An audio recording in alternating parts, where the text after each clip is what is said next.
নমস্কার শ্রোতা বন্ধুরা, স্বাগত জানাই আপনাদের গল্পের আসরে। বাংলা সাহিত্যের গল্পের হীরকখনি থেকে তুলে আনা কিছু মণিমাণিক্যের সম্ভার নিয়ে তৈরি আমাদের গল্পের আসর। আমাদের আজকের গল্পটি একটি রোমহর্ষক মার্ডার মিস্ট্রি থ্রিলার সাসপেন্স গল্প হতে চলেছে। গল্পের আসরে আমরা আজ আপনাদের জন্য নিয়ে হাজির হয়েছি লেখক রূপম কুণ্ডুর কলমে লেখা নতুন একটি গল্প, রত্নগুহার গুপ্তধন। আর এই গল্পের শুরুতেই আপনাদের জন্য রেখে গেলাম একটা প্রশ্ন। সেই প্রশ্নের সঠিক উত্তর যদি আপনারা দিতে পারেন, পরের দিনের গল্পের শেষে সাউট আউট পর্বে নেওয়া হবে আপনাদের নাম। তাহলে গল্পটা মন দিয়ে শুনুন। আর প্রশ্নটা হলো, এই গল্পের বর্ণিত যে গ্রামটির উল্লেখ করা রয়েছে সেটির নাম কি? কমেন্টে আপনার নাম এবং উত্তরটি লিখে জানাতে ভুলবেন না কিন্তু। তাহলে শুরু করা যাক আমাদের গল্পের আসর। তারপর কি হলো? তারপর শুরু হলো প্রবল বৃষ্টি। একের পর এক বাজ পড়ছিল এখানে সেখানে। মেয়েটা সকলের চোখের আড়ালে ছিন্ন মলিন বস্ত্রে নিজের প্রাণ বাঁচাতে শরীরের শেষ শক্তিটুকু সঞ্চয় করে দৌড় দিল চিংলার জঙ্গলের দিকে। অন্ধকারে পথ দেখা যায় না, তবু সে গাছপালা ঝোপঝাড় পিছনে ফেলে ঊর্ধ্বশ্বাসে দৌড়তে থাকে। তার পা কেটে যায় টুকরো টুকরো পাথরে, স্নিগ্ধ মলিন চামড়া ক্ষত বিক্ষত হতে থাকে গাছের ডালপালা ও কাঁটার আঘাতে। তবু সে দৌড়চ্ছে, কারণ থামবার উপায় নেই। সে তার একটু দূরেই শুনতে পায় মানুষের শোরগোল। তার বুকের রক্ত হিম হয়ে আসে, কারণ তাকে ধরে নিয়ে যেতে কিছু লোক লাঠি, সোটা, বল্লম, মশাল হাতে নিয়ে তার পিছনে ধাওয়া করেছে। সে আর পারছে না। চোখের সামনে তার অন্ধকার নেমে আসছে, কিন্তু তবুও থামলে যে চলবে না। এমনটা ভাবতে ভাবতে অন্ধকারে একটা শিকড়ে পা আটকে মেয়েটা সজোরে আছাড় খেয়ে পড়লো মাটিতে। আর দেখতে দেখতেই প্রায় 5-6 লোক এসে ঘিরে ফেললো তাকে। কি ভেবেছিলি হারামজাদি, পালিয়ে বেঁচে যাবি? হ্যাঁ, নিয়ে চল এটাকে ধরে। বহুত বার বেড়েছে, আজকে ওর সব বার ঘুচিয়ে দেবো। কি ভেবেছিলি পালিয়ে বাঁচবি? অতই সোজা আমাদের হাত থেকে পালিয়ে বাঁচা। এই নিয়ে চল। সেদিন মেয়েটা ভেবেছিল এই বোধহয় তার শেষ পরিণতি, কিন্তু বিধাতা তার ভাগ্যের রেখাটা সাজিয়েছিল অন্য রকম ভাবে। এসব ঘটনা যেখানে ঘটছিল তার থেকে মাত্র 15-20 হাত দূরে ছিল একটা কুঁড়ে ঘর। আর সেখানেই থাকতো সেই লোক যার দাপটে একটা সময় গোটা বীরসিংহপুর কাঁপত। তার হাতে যদি একটা লাঠি থাকতো, তাহলে ডাকাত বা সিপাহী কেউই তার মুখোমুখি হওয়ার সাহস দেখাতো না। লাঠি বুড়োর কথা বলছে মনে হয়। হ্যাঁ, আমিও শুনেছি লাঠি বুড়োর ব্যাপারে। আস্তে, আমি বলছি তো। তারপর এই এই এই পাগলা, থাম থাম, পালাচ্ছিস কোথায়? থাম। এই এই তোমরা কি দেখছো জটলা করে? যাও, এটার কাজে যাও। সকাল সকাল তোমাদের কোনো কাজকর্ম নেই, এই পাগলার গল্প শুনতে বসেছো।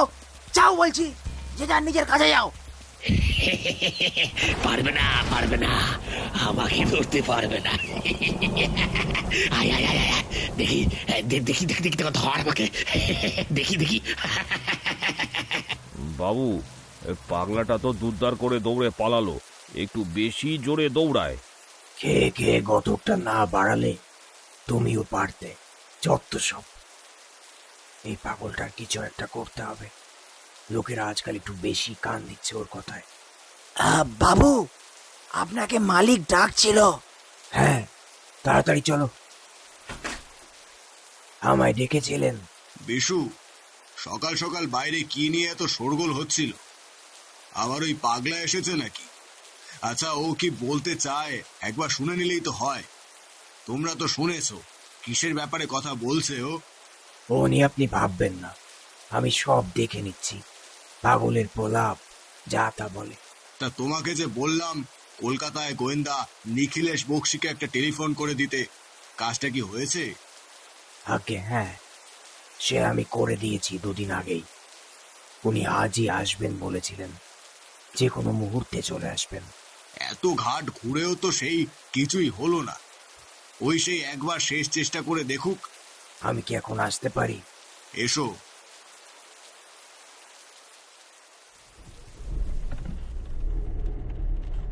তোমায় আর কি বলবো ভায়া, রিটায়ারমেন্টের পর থেকে ঘরে বসে বসে চুলগুলো দেখছি ভালো রকম পাক ধরছে।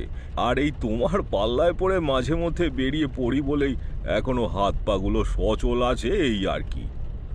নিজের উন্মুক্ত ছাদওয়ালা অতি পছন্দের জিপটার স্টিয়ারিং হুইলটা হালকা বাঁদিকে ঘোরাতে ঘোরাতে দাসবাবু কথাটি বললেন। আপনাকে তো আসতেই হতো। এতদিন আপনার সঙ্গে এত রহস্য সমাধান করার পর আপনাকে ছাড়া ব্যাপারগুলো ঠিক জমে না। কি তাই তো বন্ধু? বলেই ঈষৎ হেসে সামনের সিট থেকে নিখিলেশ আমার দিকে তাকালো। আমিও বললাম, তা যা বলেছ। দাসবাবু আরেকটু সোজা হয়ে বসে গর্বের সাথে মাথাটা উঁচু করলেন। এসব নানা কথার মধ্য দিয়েই আমাদের জিপ জঙ্গলের বুক চিরে পাথুরে মাটিতে ধুলো উড়িয়ে এগিয়ে চলল বীরসিংহপুরের দিকে। আপনাদের জানিয়ে রাখি, আমি অমরজিৎ, আমার বন্ধু সত্যান্বেষী নিখিলেশ বক্সী। আপনারা যাকে একজন প্রাইভেট ডিটেকটিভ বলেন, তবে আমার বন্ধুটি নিজেকে সত্যান্বেষী বলে। তার কারণ হলো সে নাকি সত্যের অনুসন্ধান করে, আর ডিটেকটিভ কথাটা তার ভালো লাগে না, তাই নিজেকে নিজেই নাম দিয়েছে সত্যান্বেষী। দাসবাবুও প্রাক্তন পুলিশ অফিসার। আমরা তিনজন না জানি কত দুর্গম রহস্যে একে অপরকে সঙ্গ দিয়েছি। আমাদের বীরসিংহপুরের উদ্দেশ্যে এই যাত্রাও তেমনই এক রহস্যের উদ্ঘাটনের জন্য। মূলত 2 দিন আগে ওর কাছে একটা টেলিফোন আসে। তাতে জানানো হয় যে বীরসিংহপুরের জমিদার বংশের মহেন্দ্র সিংহ রায় তার পূর্বপুরুষের একটা পুরনো নথি খুঁজে পেয়েছেন। তাতে রহস্যজনকভাবে একটা ধাঁধা লেখা রয়েছে। ওনার ধারণা এটা বংশ পরম্পরায় জমিদার বাড়ির সংরক্ষিত কোনো গুপ্তধনের সন্ধান দিচ্ছে। তাই ও হয়তো ওনার সেই গুপ্তধন উদ্ধার করে দিতে পারে, এই আশা নিয়েই তিনি আমাদের আমন্ত্রণ দিয়েছেন। আমাদের কাছে আগে থেকেই ঠিকানা ছিল, তাই জিপ থামল জমিদার বাড়ির ঠিক সামনে। বাড়িটা দেখে মনে হচ্ছে বেশ পুরনো আমলের। যদিও এখন জমিদারি প্রথা সেভাবে আর নেই, তবে এটা যে গ্রামের সবথেকে ধনী ব্যক্তির বাড়ি সেটা আলাদা করে আর বলে দিতে হয় না। আমাদের অভ্যর্থনা করতে ফতুয়া পাঞ্জাবি পরে দাঁড়িয়েছিলেন মাঝবয়সী বিশ্বম্ভরবাবু। হাতে একটা অস্বাভাবিক রকমের মোটা বালা রয়েছে ও সাথে 2-1টা আংটি। ওনার সাথেই টেলিফোনে কথা হয়েছিল। উনি মহেন্দ্রবাবুর খাস লোক। আসুন আসুন, রাস্তা চিনে আসতে কোনো অসুবিধা হয়নি তো? না না। রতন, তোমার মনিবকে গিয়ে খবর দাও, ওনারা এসে গেছেন। আমরা বিশ্বম্ভর বাবুকে অনুসরণ করে বাড়ির ভিতরের দিকে হাঁটতে লাগলাম। সমগ্র বাড়িটি দেখে অভিভূত না হয়ে পারলাম না। আসলে জমিদার বাড়িটি একটি প্রাচীন কাঠামো, যার প্রতিটি ইটে মিশে রয়েছে নানা অতীতের গল্প। বিশাল প্রবেশদ্বারটি লোহার ও কাঠের তৈরি। সময়ের ছাপ পড়ে ম্লান হয়ে এলেও এখনও তার স্থায়িত্বের প্রমাণ বহন করছে। আমরা এখন হাঁটছি একটা প্রশস্ত উঠোনের ওপর, যেটা পুরোটাই মার্বেলের তৈরি, আর তার ঠিক মাঝে রয়েছে একটি প্রাচীন ফোয়ারা, যদিও সেটি এখন নীরব এবং অব্যবহৃত। দোতলা বিশিষ্ট বাড়িটির নিচতলায় রয়েছে স্তূপাকার পিলার বা থামের সারি।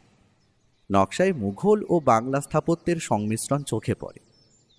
পুরু প্রাচীরগুলোর উপর আলো বাতাস প্রবেশের ছোট ছোট জানালার পাশাপাশি দেওয়ালে খোদাই করা রয়েছে সূক্ষ্ম নকশা, যা রাজকীয় সৌন্দর্যের পরিচয় দেয়।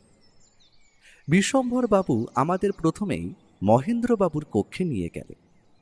সেখানে ঢুকতেই চোখে পড়ল সারা দেওয়াল জুড়ে সোনালি কারুকার্য, মেঝেতে মখমলের কার্পেট, আর ছাদ থেকে ঝুলছে একটা বড় মাপের ঝাড়বাতি। আসুন আসুন নিখিলেশ বাবু, আপনার ব্যাপারে প্রচুর প্রশংসা শুনেছি ও খবরের কাগজও পড়েছি। আজ আপনার সাথে আলাপ করা স্বাদটাও পূরণ হয়ে গেল দেখছি। চেয়ার ছেড়ে উঠে দাঁড়িয়ে কথাগুলো বলে নমস্কার জানালেন মহেন্দ্রবাবু। বয়স 50 থেকে 55-র মধ্যে, পরনে ধুতি পাঞ্জাবি আর চোখে মুখে গাম্ভীর্য লেগে রয়েছে। কোনো রকম অস্থিরতা বা চঞ্চলতার কোনোই ছাপ নেই। আমরাও প্রতি নমস্কার জানিয়ে তার মুখোমুখি একটু তফাতেই বসলাম। ধন্যবাদ। এ আমার বন্ধু, পেশায় একজন লেখক, আর ইনি আমার ঘনিষ্ঠ বন্ধু দাসবাবু। এবার আমাকে একটু বিস্তারিতভাবে বলুন আপনার ওই নথিটার ব্যাপারে। নিশ্চয়ই। বিশু, তুমি ওনার খাবারের ব্যাপারটা একটু দেখে নাও, যেন কোনো ত্রুটি না থাকে। এটা শুনেই বিশ্বম্ভরবাবু ঘর থেকে বেরিয়ে গেলেন, আর মহেন্দ্রবাবু একটা জীর্ণ জড়া কাগজ ওর হাতে তুলে দিলেন। ও সেটা পড়তে শুরু করলো। সূর্য উদিতে আমারে ছুঁ, অস্ত গেলে আমারে, পূর্ণতা পাই তার হাতেই যে রাখে ভালো সবারে। ওকে দেখলাম ভ্রু কুঁচকে কাগজটার দিকেই তাকিয়ে রইল। মহেন্দ্রবাবু বলতে শুরু করলেন, অল্প বয়সেই বাবাকে হারাই। ওনার মারা যাওয়ার পর থেকে ওনার আসবাবপত্র ও ব্যবহৃত জিনিসপত্র একটি ঘরে রাখা হতো, যেটা মূলত তালাবন্ধই থাকত। তাতে আমার, ঠাকুরদা ও তার বাবার বেশ কিছু জিনিস রাখা রয়েছে। কিছু বছর আগে আমি সেই ঘরে ঢুকে জিনিসপত্রগুলো একটু পরিষ্কার পরিচ্ছন্ন করি। নানা জিনিস ঘাঁটতে ঘাঁটতে এই বাড়ির ইতিহাস নিয়ে একটু স্মৃতিচারণে ডুবে যাই বলা চলে। তখনই আমার হাতে আসে একটা ছোট্ট লোহার সিন্দুক, আর অদ্ভুতভাবে তার মধ্যে থেকে এই কাগজটি পাওয়া যায়। আমার ধারণা এটা আমাদের পূর্বপুরুষের রেখে যাওয়া গুপ্তধনের সন্ধান দিতে পারে। না, ওর আবভাবের কোনোই পরিবর্তন নেই। দাসবাবু বললেন, তাহলে তো ওই ঘরটাও একবার দেখতে পারলে ভালো হতো। হতে পারে আরো কোনো সূত্র পাওয়া যায়। বেশ, এতটা রাস্তা ধকল সহ্য করে এসেছেন, দুপুরের খাবারটা খেয়ে নিয়ে না হয় আমরা ওদিকে যাব। খাওয়ার টেবিলে পরিচয় হলো মহেন্দ্রবাবুর মেয়ের সাথে। পরিচয় করিয়ে দিই, আমার মেয়ে সঞ্চারী। তোমায় সেই বলেছিলাম না, এই যে এনারাই এসেছেন কলকাতা থেকে। আপনারাও কি ওই ধাঁধার সমাধান করতেই এসেছেন? ও কিছু বলছে না দেখে আমি বললাম, আগে হ্যাঁ। ভালো। এইটুকু বলেই অনুভূতিহীন একটা মুখ নিয়ে চেয়ার টেনে বসে গেলেন তিনি। আর আমরা খাওয়া শুরু করার পর তিনিও শুরু করলেন। সঞ্চারী দেবীর বয়স 18-19-এর আশেপাশে হবে। পরনে সাদা মখমলের সূক্ষ্ম কারুকার্য করা একটা ফ্রক। তিনি অতীব সুন্দরী, আর তার আবভাবের মধ্যেও একটা অদ্ভুত রকম মিষ্টতা রয়েছে। আমাদের আগেই খাওয়া শেষ করে দ্রুততার সাথে উঠে চলে গেলেন তিনি। মহেন্দ্রবাবু বললেন, আমার স্ত্রী ওর জন্মের কয়েক বছরের মধ্যেই মারা যান। ছোটবেলা থেকে আমি মানুষ করেছি। ও সেভাবে কারোর সাথে মিশতে পছন্দ করে না, একটু একা একা থাকতেই ভালোবাসে। সকলের খাওয়া শেষ হলে মহেন্দ্রবাবু আমাদের নিয়ে গেলেন সেই পুরনো কক্ষে, এবং বিশ্বম্ভরবাবু চাবি নিয়ে সেটি খুলে দিলেন। ভেতরে প্রবেশ করতেই পুরনো কাঠের গন্ধ এবং ধুলো আমাদের নাকে লাগলো। ঘরটির ভিতর অনেক পুরনো আসবাবপত্র ছাড়াও দেওয়ালে অনেক পুরনো সদস্যদের ছবি টাঙানো ছিল। ও প্রশ্ন করল, এগুলো কার কার একটু বলতে পারেন? নিশ্চয়ই। বাদিক থেকে প্রথম ছবিটা আমার প্রপিতামহের, তারপরেরটা আমার পিতামহ, আর তার পাশেরটা আমার বাবার, আর এটা আমার বর্দা। আপনার বর্দা? কি হয়েছিল আপনার বর্দার? বীরসিংহপুর সীমানা অতিক্রম করে খানিকটা দূরে গেলেই যে গ্রাম পড়ে তার নাম মান্নানপুর। ওখানেই আমার দাদার শ্বশুর বাড়ি ছিল। স্ত্রী ও কন্যাকে নিয়ে ফেরার পথে জঙ্গলের রাস্তায় ডাকাতরা অতর্কিত আক্রমণ করে আর 3 জনকে হত্যা করে। সঙ্গে আরো যারা ছিল তাদেরও একই পরিণতি হয়। তারপর বহু বছর ধরে আশপাশের সমস্ত তল্লাট খুঁজেছি, কিন্তু নাগালে কাউকেই পাইনি। দাদার মৃত্যুর প্রতিশোধ ভাই হিসাবে নিতে ব্যর্থ হয়েছি আমি। দুঃখিত। তিনি মাথা নেড়ে চোখ মুছে ঘরটা আমাদের হাতে ছেড়ে দিয়ে বেরিয়ে গেলেন আর বললেন, আমাকে একটু বেরোতে হবে। কোনো সমস্যা হলে বিশু আপনাদের সাহায্য করবে। রাতে দেখা হচ্ছে। আমরা ঘণ্টাখানে গোটা ঘর তন্ন তন্ন করে খুঁজলাম, কিন্তু এই ধাঁধার সঙ্গে সম্বন্ধীয় কোনো কিছুই সেভাবে খুঁজে পেলাম না। ও বলল, এখানে আর সময় নষ্ট করে লাভ নেই। বিশ্বম্ভরবাবু আমাদের বিশ্রামের জন্য একে অপরের সাথে লাগোয়া আর দুটো বড় ঘরের বন্দোবস্ত করেছিলেন। খানিকক্ষণ বিশ্রাম নেওয়ার পর সন্ধ্যের দিকে ও বেরিয়ে গেল, আর যাওয়ার সময় মহেন্দ্রবাবুর দেওয়া চিরকুটটা আমার হাতে দিয়ে বলে গেল, আমি যতক্ষণে ফিরব ততক্ষণে এটা যতটা পারো পড়ো আর সমাধান করে রেখো। এমনিতেও প্রথম ভাগটা খুব একটা কঠিন নয়। মানে?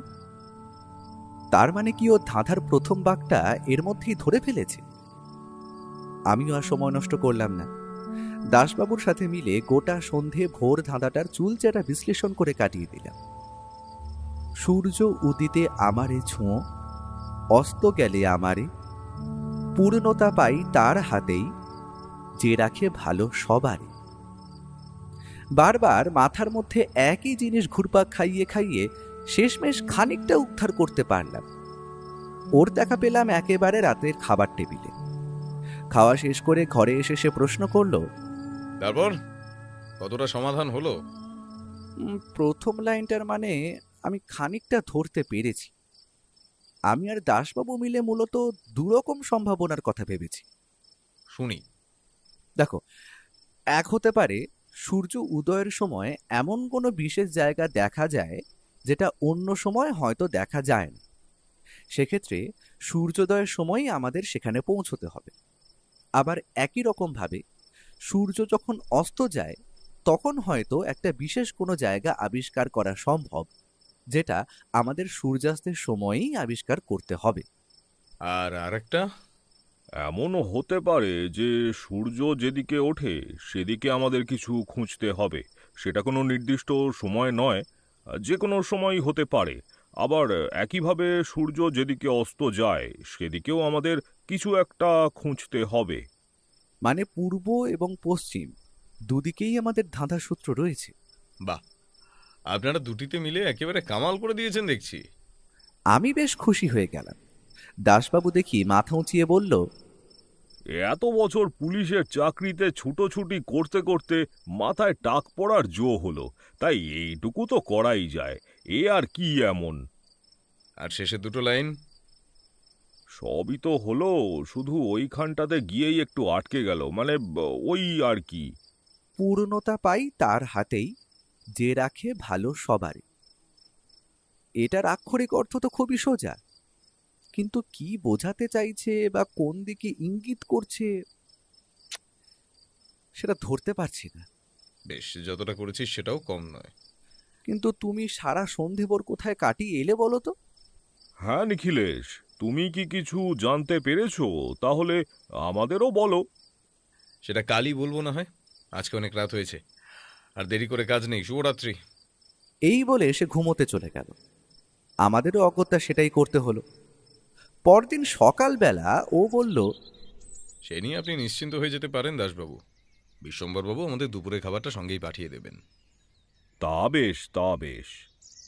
আগের দিন তাড়াহুড়ে হয়তো ঠিকভাবে লক্ষ্য করা হয়নি, কিন্তু আজ গ্রামের কাঁচা রাস্তায় হাঁটতে গিয়ে আশেপাশের সরলতা ও প্রাকৃতিক সৌন্দর্য রীতিমতো মন কাড়ল। ও জিপ নিতে বারণ করেছিল, অহেতুক লোকের দৃষ্টি আকর্ষণ হবে বলে। গ্রামের রাস্তাটা একটু এঁকে বেঁকে চলেছে। মাঝে মাঝে খোলা মাঠ, কাঁঠাল, আম ও তালগাছের সারি। বাতাসেও যেন মাটির গন্ধ আর সতেজতা মিশে আছে। গরুর গলায় বাঁধা ঘণ্টার শব্দ, পাখির শব্দ, আশেপাশের লোকজনের নিত্য প্রয়োজনীয় কথাবার্তা বেশ ভালো রকমই কানে আসছে। তোর বৌদি তো আজ থেকেই তোড়জোড় শুরু করে দিয়েছে। আমাকে বাজারে পাঠালো এই সমস্ত জিনিসগুলো আবার কিনে নিয়ে যেতে। তা যাই বলো, বছরের এই বিশেষ দিনটার জন্য কিন্তু আমরা গ্রামের সকলেই অনেক উৎসাহের সাথে অপেক্ষা করি। জয় মা। দুটো লোক আমাদের পাশ দিয়ে যেতে যেতেই কিছু একটা বিষয় নিয়ে কথা বলছিল, যেটায় দাসবাবু বেশ আগ্রহ প্রকাশ করে বললেন, আচ্ছা বলছি ভাই, কোনো উৎসব হওয়ার কথা আছে নাকি? আসলে আমরা কদিনের জন্য বেড়াতে এসেছি তো, তাহলে আমরাও যেতাম আর কি।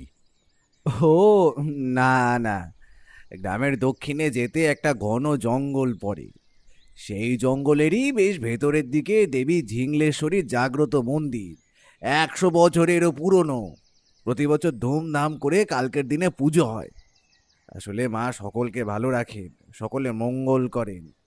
সেই জন্যেই গ্রামের সকলেও খুব উৎসাহী থাকে এই দিনটার জন্যে আর কি। হ্যাঁ, আপনারাও আসুন না, ভালো লাগবে।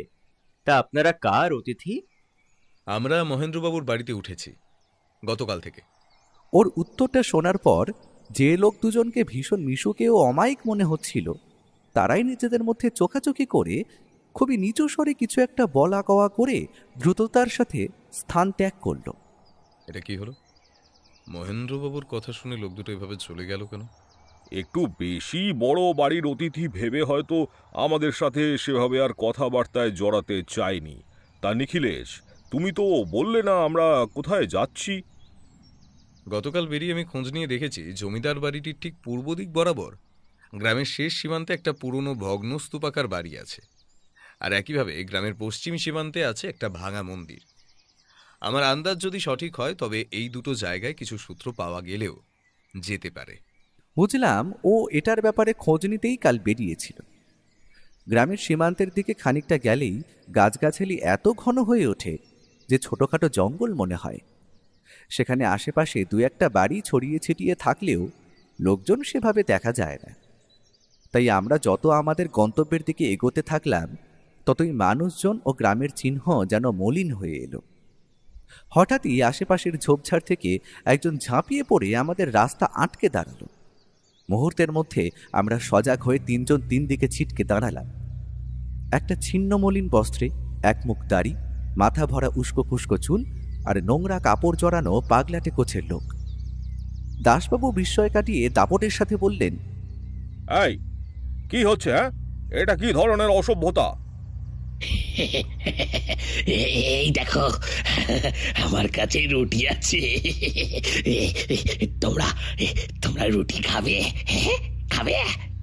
বলেই সে নিজের ঝোলা থেকে একটা রুটি বার করে দেখালো। দাসবাবু আবারও ঝাঁঝিয়ে উঠলেন। সরে যা, তুই সরবি নাকি আমি এসে সরাবো? বুঝলাম দাসবাবু ঘটনাটায় বেশ বিরক্ত হয়েছেন। ওদিকে ওর চোখের দৃষ্টি স্থির ও তীক্ষ্ণ। সে শান্ত গলায় বলল, না, আমাদের কিছুই লাগবে না। যাক, তাহলে তাহলে এটা না হয় আমি খাবো। কিন্তু কিন্তু তোমরা যাচ্ছ কোথায় গো? নিখিলেশ, এ ভালো কথায় বোঝার নয়, বলছি শোনো। এরপর পাগলটা দেখে আমাদের 3 জনকে ভালো করে পর্যবেক্ষণ করে বলল, বলবে না? ঠিকই আছে। তারপর পাশ কাটিয়ে চলে গেল।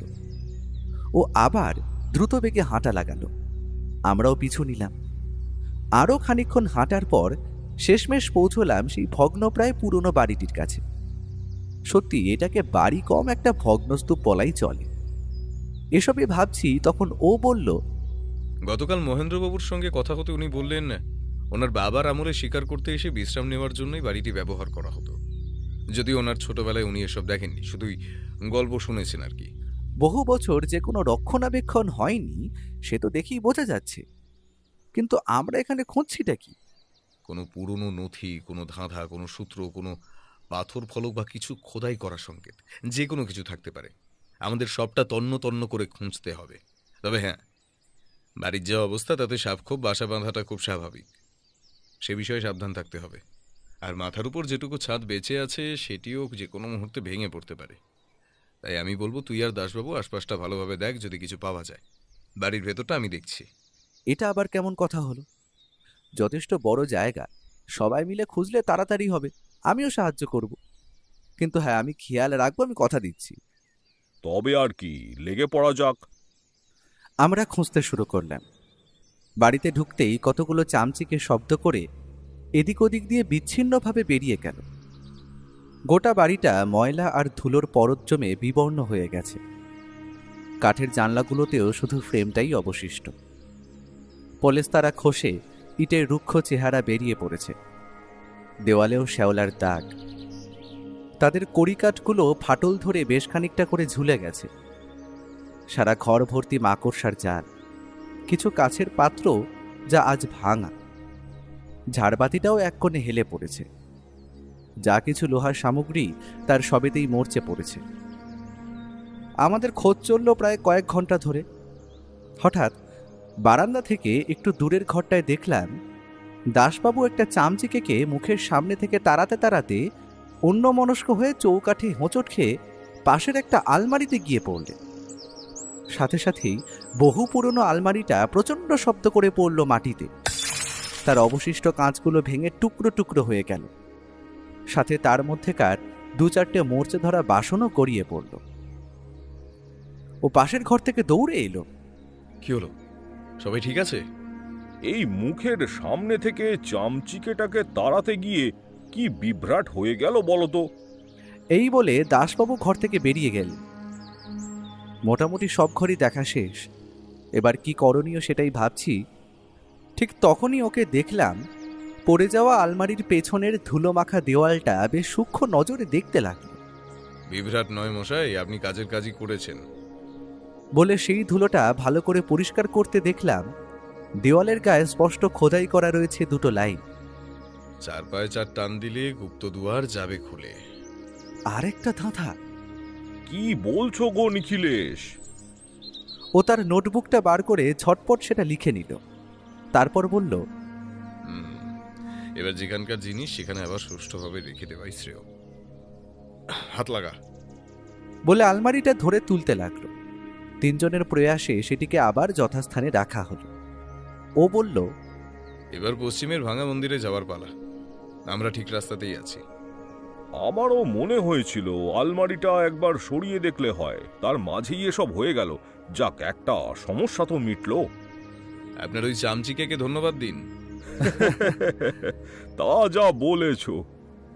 পশ্চিমে ভাঙা মন্দিরের দিকে যাওয়ার পথে মাঝে এক জায়গায় থেমে দুপুরের খাওয়াটা সেরে নিলাম। এদিকের মন্দিরের আশেপাশের এলাকাটাও বেশ জঙ্গল সংলগ্ন। আমরা যতক্ষণে পৌঁছলাম ততক্ষণে দুপুর গড়িয়ে গেছে। হাতে কিন্তু বেশি সময় নেই, খুব তাড়াতাড়ি অন্ধকার নামবে। তার আগে আমাদের কাজ মিটিয়ে বেরোতে হবে। আমরা সেই মতো মন্দিরের আশপাশটা ও মন্দিরের ভিতরে আমাদের খোঁজ চালাতে লাগলাম। মন্দিরের প্রবেশদ্বারের উপর ভাঙাচোরা কারুকার্য আজও কোনো মতে দেখা যায়। মন্দিরের গর্ভগৃহে কোনো মূর্তি নেই, শুধু এককালে পুজো হতো সেই চিহ্ন হিসেবে কিছু পুরনো সামগ্রী, চুন সুরকির আস্তরণ খসে গিয়ে খাঁজ তৈরি হওয়া বেদিটি রয়েছে। মন্দিরের যত ভেতরে ঢোকা হয় ততই যেন একটা রহস্যময় শীতল পরিবেশ অনুভূত হয়, সম্ভবত বহুদিন ব্যবহার না হওয়ারই ফল। জায়গায় জায়গায় মেঝেতে গর্ত তৈরি হয়েছে, কোনো কোনো জায়গায় তো সেখান দিয়ে গাছপালাও ফুটে বেরিয়েছে। আশেপাশের পাথর ও দেওয়ালগুলো এখন শ্যাওলার অধীনে। এসবের মাঝেই কিছু না কিছু থাকবে এসব ভাবতে ভাবতে সবকিছু ভালো করে পর্যবেক্ষণ করছি। ঠিক তখনই হঠাৎ করে ছাদের উপর একটা ভারী কিছুর শব্দ হলো। আমি চেঁচিয়ে বললাম, মন্দির ভেঙে পড়ছে, সবাই বেরিয়ে এসো। বলতেই দাসবাবু ও বাইরের দিকে দৌড় দিল। বাইরে এসে দেখি ও মন্দিরের ছাদের ওপর থেকে আমার কথা শুনে হাসছে। যাক, এটা নিয়ে আর মজা করবো না, কারণ পরিস্থিতি সচেতন হওয়া ভালো। তবে মন্দির ভেঙে পড়েনি, উপরে বেশ কিছু পাথর রাখা ছিল, আমি সেগুলো সরিয়ে দেখছিলাম আর কি। বাপরে, আমি তো ভাবলাম আজ হয়ে গেল বুঝি। যাক, কিছু পেলে? এখনো তো না, দেখছি। কথাটা বলে ও একের পর এক পাথর সরিয়ে সরিয়ে দেখতে লাগলো।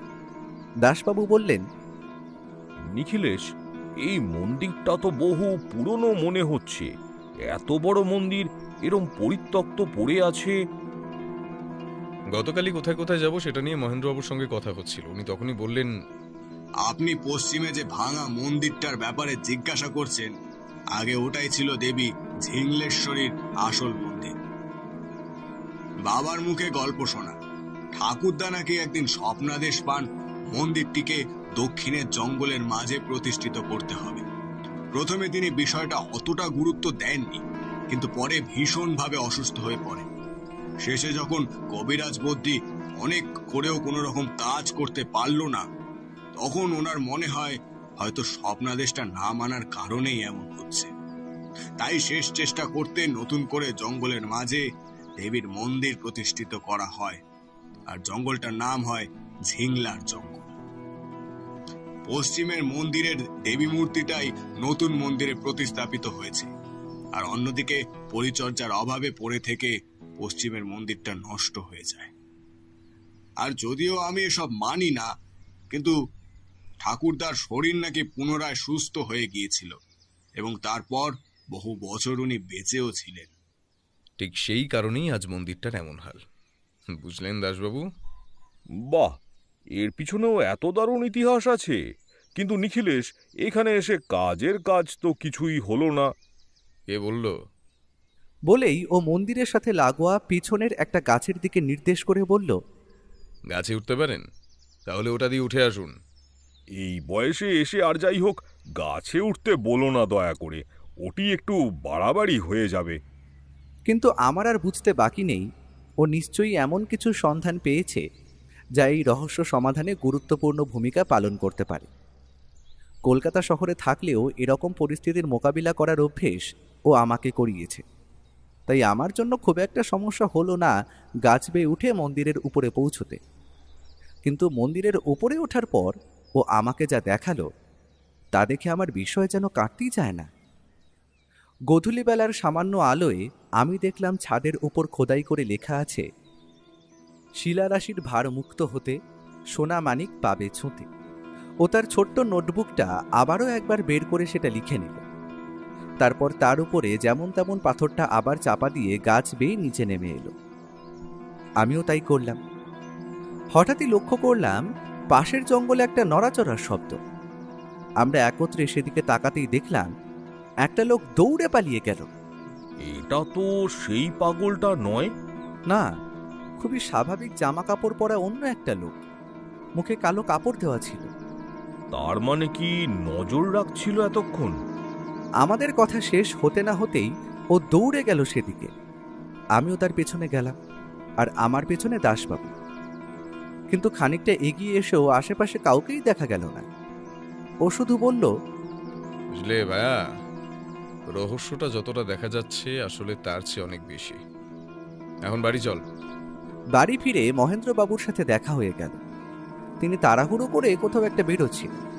ও তাকে থামিয়ে জিজ্ঞেস করল, আচ্ছা মহেন্দ্রবাবু, আপনার স্ত্রীর নাম কি ছিল?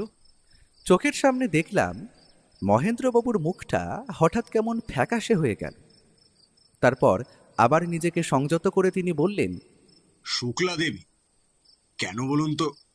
আর আপনার দাদার? হৈমন্তী দেবী। হঠাৎ এই প্রশ্ন? আসলে ওনাদের কোনো স্মৃতি এই বাড়িতে দেখলাম না তো, তাই একটু জানতে কৌতূহল হলো আর কি। বলে সে কথা না বাড়িয়ে ভেতরে চলে গেল। ঘরে এসে সে আর কারো সাথেই কোনো কথা বলল না। এক কোণে ওই ছোট্ট চিরকুট আর তার নোটবুকটার দিকে একদৃষ্টে তাকিয়ে বসে রইল। কিন্তু আমার মনে তখন অনেকগুলো প্রশ্ন ঘুরপাক খাচ্ছে। আমাদের কেই বা অনুসরণ করছিল? চিরকুটের ধাঁধাটার দ্বিতীয় অংশটার মানে কি? নতুন যে ধাঁধাগুলো পাওয়া গেল সেটারই বা গুপ্তধনের সাথে কি সম্বন্ধ? আদেও কি কোনো গুপ্তধন আছে? কিন্তু সবকটা প্রশ্নই মনের মধ্যে চেপে রাখতে হলো, কারণ এখন ওকে ঘাঁটানো ঠিক হবে না। শেষমেশ রাতে খাবার পর সে আমার সাথে বসল। চার পায়ে চার টান দিলে গুপ্ত দুয়ার যাবে খুলে, শিলারাশির ভার মুক্ত হতে সোনা মানিক পাবে ছুঁতে। এটার মানে আমি বুঝে নিয়েছি, এটা আসলে দুটো আলাদা আলাদা নয়, একটাই ধাঁধা যেটা একটা জিনিসকেই নির্দেশ করছে। তাহলে কি আমাদের এই ধাঁধাটার মাধ্যমে গুপ্তধন খুঁজতে হবে? হ্যাঁ, কিন্তু প্রথম যেটা ছিল, সূর্য উদিতে আমারে ছুঁয়ো, অস্ত গেলে আমারে, পূর্ণতা পায় তার হাতেই, যে রাখে ভালো সবারে। এর প্রথম দুটো লাইন তো উদ্ধার হলো, কিন্তু শেষের দুটো ভাবতে হবে, ওটাই ভাবতে হবে।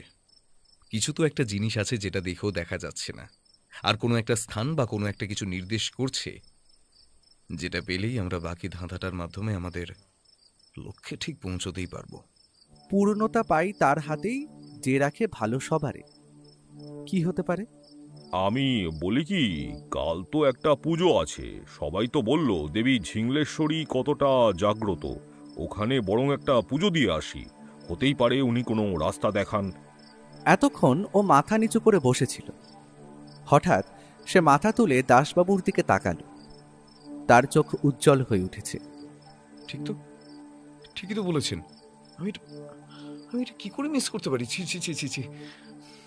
আমি তো কিছুই বুঝলাম না, তাই বললাম, মানে কি মিস করার কথা বলছো তুমি? তোমার মনে আছে বন্ধু, সকালবেলা যে লোকগুলোর সঙ্গে দাসবাবু কথা বলছিলেন তারা কালকের পুজোর ব্যাপারে কি বলছিল? মানে ওরা কেন পুজোটা দেয় সে ব্যাপারে কি বলেছিল? আমি মনে করতে করতে নিচু স্বরে বললাম, মা সকলকে ভালো রাখেন, মা সবার মঙ্গল করেন, তাই পূর্ণতা পাই তার হাতেই, যে রাখে ভালো সবারে। কথাটা মনে করে আওড়ানোর সাথে সাথেই আমার নিজের শিরদাঁড়া বেয়ে একটা ঠান্ডা স্রোত নেমে গেল। আমিও বিস্ময়ে অভিভূত চোখ নিয়ে ওর দিকে তাকালাম, আর ওর ঠোঁটের কোণে লক্ষ্য করলাম একটা মৃদু হাসি।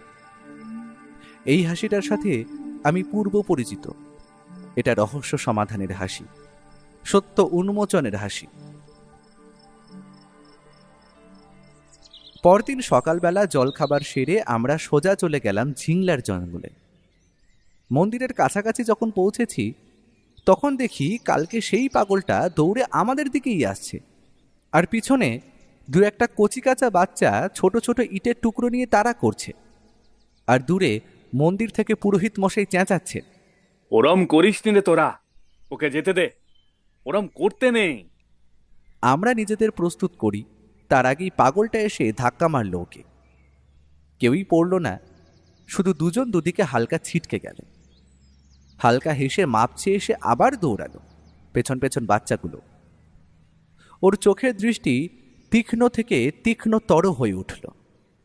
সে এক দৃষ্টে পাগলটার দিকে চেয়ে থেকে নিজের বাম হাতটা পকেটে ঢোকালো, তারপর মৃদু হেসে বের করে আনলো সেখান থেকে একটা চিরকুট। এই চিরকুটটা তো আগে দেখিনি। এটা তো মহেন্দ্রবাবুর দেওয়া বা ওর নোটবুকের পাতার অংশ নয়। সে সেটাকে আবার যথাস্থানে ঢুকিয়ে এগিয়ে চলল মন্দিরের উদ্দেশ্যে। সেখানে পৌঁছে পুরোহিত মশাইয়ের সাথে নমস্কার বিনিময় করে ও প্রশ্ন করল, পুরোহিত মশাই, এই মন্দিরের ইতিহাস সম্পর্কে আপনি কিছু জানেন? তোমরা শুনবে?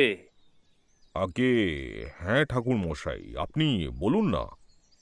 তৎকালীন জমিদার দ্বিজেন্দ্র সিংহ রায়ের আদেশে মা ঝিঙ্গলেশ্বরীকে দুর্গাপূজার সময় প্রতিস্থাপন করে পূজা করা হয়।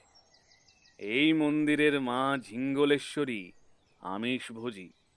নিত্য মাছ, কাঁকড়া, মুরগির মাংস ভোগ হিসেবে মাকে প্রদান করা হয়। মায়ের আদেশ অনুসারে যে কোনো বারোয়ারি কালী পুজো এই গ্রামে করা নিষিদ্ধ। এমনিতে যে কোনো শুভ কাজের পূর্বে মায়ের পুজো দিয়েই শুভ কাজের শুভারম্ভ করা হয়। আসলে মায়ের পুজো আগে হতো পশ্চিমের মন্দিরে, তারপর জমিদার বাবুর স্বপ্নাদেশ আসার পর এখানে নতুন করে মন্দিরটি প্রতিস্থাপন করা হয়। তা বাবা, তোমরা কোথা থেকে আসছো? আমি ওর দিকে তাকালাম, সেই উত্তর দিল, আমরা মহেন্দ্রবাবুর অতিথি, কলকাতা থেকে আসছি। এতক্ষণ লাল ধুতি ও উত্তরীয় পরিহিত পুরোহিত মশাইয়ের মুখে একটা প্রশান্তির ছাপ ছিল, কিন্তু ওর মুখে কথাটা শোনা মাত্র তার মুখের ভাব পরিবর্তন হলো। সে শুধু বলল, ও। তারপর গ্রামের দিকে হাঁটা লাগালো। আমরা তিনজন একে অপরের মুখ চাওয়াচাওয়ি করতে লাগলাম। একটা লোক কোথা থেকে দৌড়ে এসে হাঁপাতে হাঁপাতে পুরোহিত মশাই রাস্তা আটকে বলল, ঠাকুর, অনিষ্ট হয়ে গেছে ঠাকুর। কি হলো? লাঠি বুড়োর ভূত ফিরে এসেছে ঠাকুর। কি যাতা বলছিস? হ্যাঁ ঠাকুর, গতকাল মাঝরাতে চাঁপাশায় আমি জঙ্গলের ভেতরে গিয়েছিলাম। ওই যেদিকে লাঠি বুড়োর কুঠি ছিল সেদিকে। হঠাৎ দেখি দূর থেকে লাঠি ঘোরানোর শব্দ আসছে। আমি উঠে গিয়ে দেখতে যাই। গিয়ে দেখি ঠিক লাঠি বুড়ো যেভাবে চালাতো সেভাবেই অভ্যেস করছে। মাঝরাতে সে তার কুঠির সামনে দাঁড়িয়ে সব করছিল। আমি নিজের চোখে দেখেছি ঠাকুর। বিগত 19 বছরে কেউ তাকে দেখেনি, কিন্তু আমার মনে হয় সে ভূত হয়ে ফিরে এসেছে ঠাকুর। তার বাড়ির মায়া সে ত্যাগ করতে পারেনি। তুই কি করলি তারপর? আমি তো পড়ি কি মরি করে দৌড় দিলাম। কাল কি তুই আবার নেশা করেছিলি? সে সে একটু করেছিলাম, কিন্তু কিন্তু বিশ্বাস করো ঠাকুর, আমি সত্যি বলছি। বুঝেছি, চল, আজকে মায়ের পুজো আছে, সব ঠিক হয়ে যাবে। বলে পুরোহিত মশাই তাকেও সঙ্গে করে নিয়ে চলে গেলেন। দূর থেকে দাঁড়িয়ে আমরা তিনজনই সমস্ত কথোপকথন শুনলাম। আমার মনে হলো, এই লাঠি বুড়োটা আবার কি? ও বলল, তোরা বাড়ি ফিরে যা, আমার কিছু কাজ আছে। তারপর রাতের বেলা পুজো আছে, আমাদের সবাইকে থাকতে হবে। আমি তার আগেই ফিরে আসবো। নিখিলেশ, দেবী মায়ের মন্দির আমাদের চোখের সামনে, গুপ্তধন উদ্ধারের কি হবে? ও শুধু বলল, শুনলেন না, পুরোহিত মশাই বলে গেলেন, মায়ের পুজো না দিয়ে শুভ কাজের শুভারম্ভ হয় না। তার এই কথাটায় আমার গায়ে যেন কাঁটা দিয়ে উঠল। সত্যি কি যে হতে চলেছে। আর হ্যাঁ দাসবাবু, আমি মাঝে এসে একবার হয়তো আপনার জিপটা নিয়ে যাব, আর প্রয়োজন পড়লে আপনাকেও। আচ্ছা। আমরা বাড়ি ফিরে ওর অপেক্ষায় বসে রইলাম। সে তার কথা মতো মাঝে এসে একবার জিপটাও নিয়ে গেল। দুপুরে খাওয়ার সময়ও সে আসেনি। শেষে বিকেলের দিকে এসে দাসবাবুকেও নিয়ে গেল। আমি আর বসে থাকতে না পেরে দোতলার বারান্দায় গেলাম। এখান থেকে পেছনের বাগানটা বেশ ভালো রকমই দেখা যায়। বাগানের চতুর্দিক ঘিরে রয়েছে নানান গাছের সারি। যতই হোক, শহরের পরিবেশ আর এখানের পরিবেশের মধ্যে আকাশ পাতাল পার্থক্য। এত দ্বন্দ্ব, এত অশান্তির মাঝেও দূর আকাশের দিকে চেয়ে থাকতে থাকতে হালকা হাওয়ায় মনটা যেন শান্ত হয়ে গেল। হুঁশ ফিরল একটা আকস্মিক মেয়েলি চিৎকারে। বাগান থেকে চিৎকারটা এলো না। দৌড়ে রেলিংয়ের ধারে গিয়ে দেখি সঞ্চারী দেবী বাগানের মাটিতে পড়ে দুহাতে নিজের পা চেপে গোঙাচ্ছেন। সর্বনাশ! সাপে কাটলো নাকি? আমি হুড়মুড় করে সিঁড়ি দিয়ে নেমে দৌড়ে গেলাম বাগানের দিকে। কাছাকাছি পৌঁছে দেখলাম পায়ের পাতায় দুটো বড় মাপের কাঁটা ফুটেছে। একটু হয়তো লাগবে, কিন্তু ভয় পাওয়ার কোনো কারণ নেই। হ্যাঁ, বলেই আমি বাঁ হাতে পায়ের পাতাটা শক্ত করে ধরে দুটো কাঁটা পরপর বের করে দিলাম। সঞ্চারী দেবী দাঁতে দাঁত চেপে নিলেন, কিন্তু কোনো শব্দ করলেন না। তারপর উঠে দাঁড়িয়ে নিজেই হেঁটে যাওয়ার চেষ্টা করতে গিয়ে পায়ের পাতায় ব্যথা পেয়ে ভারসাম্য হারালেন। আমি তৎক্ষণাৎ তাকে ধরে নিয়ে বললাম, এখন আপনি স্বাভাবিকভাবে হাঁটতে পারবেন না। বাম পায়ের পাতা ফেললেও ডান পায়ের গোড়ালির উপর ভর দিয়েই হাঁটুন। আমি হাতটা ধরছি আপনার সুবিধের জন্য। তিনি আর কোনো কথা না বলে ধীরে ধীরে হাঁটায় মনোযোগ দিলেন। অন্দরমহলে পৌঁছাতেই একজন পরিচারিকা আমাকে ওনাকে ওভাবে ধরে আনতে দেখে আর ওনার খুঁড়িয়ে খুঁড়িয়ে হাঁটা দেখে দৌড়ে এলেন। কি হয়েছে দিদিমণির? বাগানে হাঁটতে গিয়ে পায়ে কাটা ফুটেছে, যদিও সেগুলো এখন বের করে দেওয়া হয়েছে। সে কি? আচ্ছা আচ্ছা আচ্ছা, তুমি বসো, আমি এক্ষুনি একটু গরম জল করে আনছি, তারপর ধুয়ে আমি ওষুধ লাগিয়ে দেব। ওনাকে ঘরে বসিয়ে আমি চলেই আসছিলাম, উনি বললেন, ধন্যবাদ। আমি হাসি মুখে মাথা নাড়লাম। আপনিও কি গোয়েন্দা? আগে না, আমি গোয়েন্দা তো নই, তবে গোয়েন্দার সহকারী বলা যেতেই পারে, আর পেশায় একজন লেখক। আচ্ছা। ওখান থেকে চলে এসে একটু বারান্দায় বসলাম। খেয়াল পড়ল প্রায় সন্ধে হতে যায়, ও এখনো ফেরেনি। কি জানি কোথায় আছে। তারপর বিধাতার হাতে নিজের ভাগ্যকে ছেড়ে দিয়েছিলাম। যেখানে ঘটনাটা ঘটেছিল তার একটুখানি দূরেই ছিল লাঠি বুড়োর কুঁড়ে ঘর। তিনি শোরগোলের আওয়াজ পেয়ে ছুটে আসেন। তিনি যতটাই পরাক্রমী ছিলেন ততটাই ছিলেন ন্যায়াধীশ। 5 জন লেঠেলকেই তিনি গুরুতরভাবে আহত করেন। যদিও তিনি নিজেও বেশ আহত হন, কিন্তু শেষ অবধি আরও লোকবল চলে আসে, তাতে লেঠেলরা ফিরে যায়। গ্রামে সবাই জানতো যে আমি আর আমার মেয়ে দুজনেই আমার স্বামীর সাথে সেদিন ডাকাতদের হাতে মারা গিয়েছিলাম। কিন্তু সেদিন আমায় জীবিত দেখে উনি আমাকে বাঁচাতে প্রতিজ্ঞাবদ্ধ হন।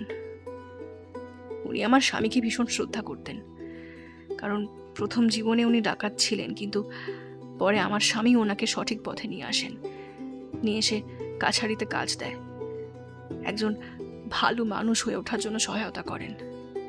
তাই সেদিন উনি বলেছিলেন, তোমরা আমাকে অনেক দিয়েছ, আজ আমার সেই ঋণ শোধ করবার পালা। কিন্তু কিন্তু আমার মেয়েটা যে ওর কাছেই রয়ে গেল। আমি যে ওকে সঙ্গে আনতে পারিনি, আমি পারিনি। চিন্তা করো না মা, তোমার মেয়ের কিচ্ছুটি হবে না। কিন্তু এখন এখানে থাকাটা আমাদের জন্য একদমই নিরাপদ নয়। আমি বীর সিংহপুরের সীমানার বাইরে চলে গেলাম, আর লাঠি বুড়ো পাগলের ছদ্মবেশ নিয়ে গ্রামেই রয়ে গেল। জমিদার বাড়ির 4 দেওয়ালের বাইরে থেকে সমানে নজর রাখত আমার একমাত্র মেয়েটার ওপর। তার খবর আমার কাছে এনে পৌঁছে দিত প্রত্যেক সপ্তাহে। আর এইভাবেই 19খানা বছর কেটে গেল। এখন তো শুনছি সে নাকি অনেক বড় হয়ে গেছে। তার রূপ নাকি দেবী প্রতিমাকেও হার মানায়। তাকে তাকে সামনে থেকে দেখার বড় স্বাদ হয়, জানেন তো, বড় স্বাদ হয়। পাবেন, নিশ্চয়ই পাবেন। আচ্ছা, আপনি তো পরে ফিরেও আসতে পারতেন। মহেন্দ্রের লোকজন খ্যাপা কুকুরের মতো তখন লাঠি বুড়ো আর আমাকে খুঁজছে। বহু বছর ধরে সন্ধান করে গেছে। বাড়ির বাকি সদস্যদেরও সে ভয় দেখিয়ে অথবা টাকার লোভ দেখিয়ে মুখ বন্ধ করে রেখে দিয়েছিল। আমি আমার মেয়ের কথা ভেবে আরো আসতে পারিনি। যদি তার কোনো ক্ষতি হয়ে যায়। নিখিলেশ বাবু, আপনার ব্যাপারে খোঁজ নিয়ে আমি যতটুকু জানতে পেরেছি, আপনি ভীষণ সৎ একজন মানুষ। আপনিই পারেন এই সত্যিটাকে সামনে আনতে, দোষীকে শাস্তি দিতে। আমার গুপ্তধনের উপর কোনো লোভ নেই, চাই না আমার। আমি শুধু নির্দ্বিধায় আমার মেয়ের কাছে ফিরতে চাই।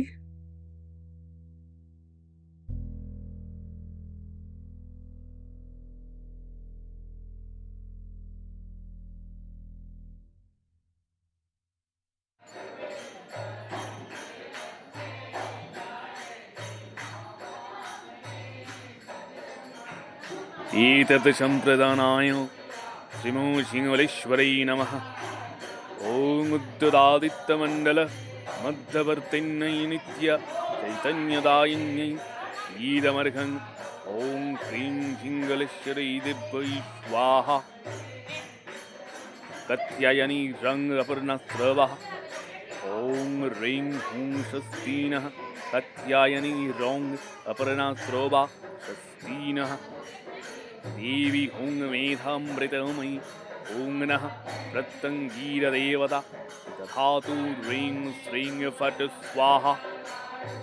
মা ঝিংলেশ্বরীর পূজা সামনে থেকে দাঁড়িয়ে দেখতে পেয়ে মনটা বেশ আনন্দে ভরে উঠল। এখন মায়ের আরতি চলছে। কাসর ঘণ্টা সহযোগে পুরোহিত মশাইয়ের গমগমে মন্ত্রোচ্চারণ চারিদিকের পরিবেশকে মাতিয়ে তুলেছে। চারিদিকের বাতাসও ধূপ, ধুনো, চন্দন ও ফুলের গন্ধে ভরে উঠেছে। সব মিলিয়ে যে একটা বৃহৎ উৎসবের আমেজ তৈরি হয়েছে তা বলাই বাহুল্য। গ্রামের পুরুষ, মহিলা ও বাচ্চারা মিলে প্রায় কয়েকশো লোকজন মন্দির প্রাঙ্গণ ঘিরে করজোড়ে দেবীর আরাধনা করে চলেছে। সঞ্চারী দেবীও একজন পরিচারিকার সহায়তা নিয়ে পূজায় অংশগ্রহণ করতে এসেছে, যদিও সেটা বাড়িতে না জানিয়ে, কারণ জানালে নাকি মহেন্দ্রবাবু আসতে দিতেন না। সত্যি শাড়িতে ওনাকে এতটাই সুন্দর লাগছে যে চোখ ফেরানো যায় না। তবে মহেন্দ্রবাবু, বিশ্বম্ভরবাবু বা জমিদার বাড়ির অন্য কোনো সদস্যই এখানে উপস্থিত নেই। আমি এদিকে ও আর দাসবাবুর অপেক্ষা করছি, কিন্তু পুজো শেষ হয়ে প্রসাদ বিতরণী শুরু হলো, তাদের কোনো দেখা নেই। হঠাৎ দূরে একটা জিপ দাঁড়ানোর শব্দ পেলাম। দেখলাম ও দাসবাবু সঙ্গে একজন মাঝবয়সী ভদ্রমহিলা ও সেই পাগলাটে লোকটাকে সঙ্গে নিয়ে আসছে। তার আবভাব এখন মোটেই পাগলের মতো লাগছে না। তার চালচলন ভীষণই স্বাভাবিক। ও সোজা এসে মন্দির প্রাঙ্গণে উঠে পুরোহিত মশাইকে নমস্কার জানালো। তিনিও প্রতি নমস্কার জানিয়ে বললেন, তোমায় প্রথম দেখায় চিনতে ভুল করেছিলাম বাবা। ভাগ্যিস তুমি পরে এসে বিষয়গুলো জানতে চাইলে। তোমার মতো ন্যায়পরায়ণ মানুষের আজকের সমাজে বড় অভাব, জানো তো। এখন তুমি যা করবে আমি তোমার সঙ্গে আছি। কি হচ্ছে আমার তো কিছুই মাথায় ঢুকছে না। ও দেখলাম মাথা নেড়ে আশেপাশে তাকিয়ে একটু ভিড় পর্যবেক্ষণ করে আমায় দেখতে পেল। তারপর আমার উদ্দেশ্যে বলল, ভাইয়া একটু আসো তো আমার সঙ্গে। আমিও তৎক্ষণাৎ এগিয়ে গেলাম। ভিড়ের মধ্যে মানুষের শোরগোল এখন স্তব্ধ। সবাই বোঝার চেষ্টা করছে যে ব্যাপারটা কি হচ্ছে, তাই কেউ কেউ নিজেদের মধ্যে ফিসফিস করে দু একটা কথা বলছে। ও আমায় বলল, ভাইয়া গাড়িতে 4টে বড় বড় আর মোটা দড়ির গোছা রাখা আছে, ওগুলো আমাদের আনতে হবে, আসো আমার সঙ্গে। যেমন বলা তেমন কাজ। 4 গোছা দড়ি এনে আমরা মন্দির প্রাঙ্গণে জড়ো করলাম। ও পুরোহিত মশাইয়ের কানে কিছু বলতেই তিনি সকলের উদ্দেশ্যে বলতে শুরু করলেন, আচ্ছা, সকলের উদ্দেশ্যে আমার কিছু কথা বলার আছে, সবাই মন দিয়ে শোনো। জমিদার দ্বিজেন্দ্র সিংহ রায়ের আমলে এই মন্দিরের স্থাপনা হয়, কিন্তু তিনি এই মন্দির স্থাপনা করার সাথে সাথে এর মধ্যে তার ধন সম্পত্তির একটা বড় অংশ গোপন অবস্থায় রেখে যান, যা উনি চেয়েছিলেন ওনার পরবর্তী প্রজন্মের যোগ্যতম ব্যক্তিই যেন উদ্ধার করে। সেই গুপ্তধন খুঁজে বার করার জন্যই আমাদের সকলের পরিচিত জমিদার বংশের উত্তরসূরি মহেন্দ্র সিংহ রায় সুদূর কলকাতা থেকে এনাদের ডেকে এনেছেন। এনারা পেশায় গোয়েন্দা। আচ্ছা, কেউ শোরগোল করবেন না, একটু শুনে নিন। এনাদের মতে এই মন্দির বা এই আশেপাশেই সেই গুপ্তধন লুকানো আছে, আর যদি কোনো গুপ্তধন পাওয়া যায় তবে তা সম্পূর্ণরূপে এই গ্রাম ও গ্রামের মানুষের উন্নতির কাজে ব্যবহার করা হবে। হঠাৎই সমবেত হওয়া মানুষজনদের মাঝে খুশির বাঁধ ভেঙে গেল। তবে তা নির্দিষ্ট কিছু ধাপেই হওয়া সম্ভব। তার জন্য আপনাদের সকলের সহযোগিতা একান্ত কাম্য। বন্ধু, গতকাল আমরা যে 2টো ধাঁধা পেয়েছিলাম তার প্রথম অংশটা কি ছিল মনে আছে? হ্যাঁ, ওই তো, 4 পায়ে 4 টান দিলে গুপ্ত দুয়ার যাবে খুলে। একদম। যদি প্রথম ধাঁধার শেষ অংশ এই মন্দিরকে ইঙ্গিত করে থাকে, তবে 4টি পা মানে 4 দিকের 4টি স্তম্ভের কথা বলা হচ্ছে, যার উপর গোটা মন্দিরটা দাঁড়িয়ে আছে। আমাদের একত্রে 4টেকেই টানার ব্যবস্থা করতে হবে। এখানে উপস্থিত আমার সকল ভাই বোনেদের উদ্দেশ্যে আমার একটাই অনুরোধ, আমাদের সবাইকে মিলে এই দড়িগুলো এই 4টে স্তম্ভের সঙ্গে বাঁধতে হবে। তারপর আমি যখন বলবো তখন একসঙ্গে সবাইকে শক্তি লাগিয়ে সেটাই টান দিতে হবে। খুব তাড়াতাড়ি কাজ হলো। সকলে মিলে মন্দিরের 4টে স্তম্ভে 4খানা দড়ি বেশ মোটা করে বেঁধে ফেলল। তারপর যখন সবাই দড়ির অতিরিক্ত অংশটা ধরে প্রস্তুত হলো, তখনও বলল, এবার সকলে মিলে সর্বশক্তি লাগিয়ে টান দিল। মুহূর্তের মধ্যে 4টি স্তম্ভ নিজের জায়গা থেকে কিছু ইঞ্চি সরে গেল, আর সাথে সাথেই সবার বিস্ময়ের মাত্রা কয়েক গুণ বাড়িয়ে মন্দির সংলগ্ন সামনের চাতালটি ভেঙে পড়ল ও প্রায় 4 ফুট গভীরতায় একটা লোহার বন্ধ দরজা দেখা গেল। 4 কোণে 4টে বড় বড় পাথর বসানো। ও আপন মনেই বিড়বিড় করে বলল, শিলারাশির ভারমুক্ত হতে সোনামানিক পাবে ছুঁতে। তারপর আমাদের সকলের উদ্দেশ্যে বলল, পাথরগুলোকে সরাতে হবে তাড়াতাড়ি। সবাই মিলে হাত লাগিয়ে সেই পাথরগুলো সরানো হলো, আর সাথে সাথে বন্ধ লোহার দরজাটা দুপাশে ভাগ হয়ে গিয়ে একটা ছোট সিঁড়ি উন্মুক্ত করে দিল। আমি আরও পরস্পরের দিকে তাকালাম। দাসবাবুও দেখলাম বেশ বিস্মিত। পুরোহিত মশাইও যেন নিজের চোখকে বিশ্বাস করতে পারছেন না। গ্রামের প্রত্যেকটা মানুষ জীবনে প্রথমবার চোখের সামনে গুপ্তধন দেখার ঔৎসুক্য নিয়ে যে অপেক্ষারত, সেটা বেশ বোঝা যাচ্ছে। সঞ্চারী দেবীও যথেষ্ট কাছে সরে এসে সমস্ত ঘটনাটি দেখছেন। শুধু নির্বিকার দেখালো পাগলটাকে। ভিড় থেকে দূরে মন্দিরের উপরে বসে আছে, আর ওর সাথে যে মাঝবয়সী মহিলাটি এসেছিলেন, তিনিই একমাত্র সিক্ত চোখে সঞ্চারী দেবীর দিকে চেয়ে আছেন। তিনি কিছু বলতেই যাচ্ছিলেন, ও তাকে থামিয়ে বলল, আমি বুঝতে পারছি, কিন্তু আপনাকে আরেকটু সময় দিতে হবে সবটা সামনে আনার জন্য। বলে ওকে দেখলাম নিচে নেমে গেল। জায়গা খুব অল্প ছিল, তাই একজনের বেশি নামাও মুশকিল, কিন্তু বেশিক্ষণ অপেক্ষা করতে হলো না। মিনিট খানেকের মধ্যেই একটা মাঝারি আকৃতির সিন্দুক হাতে ও উপরে উঠে এলো। তারপর হেঁটে গিয়ে মন্দিরের বেদির ওপরে সেটা রাখল। সাথে সাথে চারিদিকের শান্তি ভঙ্গ করে প্রবল শব্দে একটা গুলির আওয়াজ হলো। মানুষজন ছত্রভঙ্গ হয়ে এদিক ওদিক ছড়িয়ে ছিটিয়ে গেল। যেদিক থেকে আওয়াজটা এসেছিল সেদিকে তাকাতে দেখলাম 3টে লোক মুখে কালো কাপড় বাঁধা অবস্থায় এদিকেই এগিয়ে আসছে। তাদের মধ্যে একজনের হাতে লম্বা নলওয়ালা বন্দুক, দুজনের হাতে দুটো বড় লাঠি। কাছাকাছি এসে বন্দুক হাতে লোকটি বলল, সিন্দুকটা এক্ষুনি আমাদের হাতে দিয়ে দিন, নয়তো এক একটাকে শেষ করে দেব। গলা পাল্টে বা মুখে কালো কাপড় বেঁধে বিশেষ লাভ নেই বিশ্বম্বর বাবু। আপনি তো নিজের হাতের বালাটা ঢুকোতেই ভুলে গেছেন, সঙ্গে আংটিগুলো।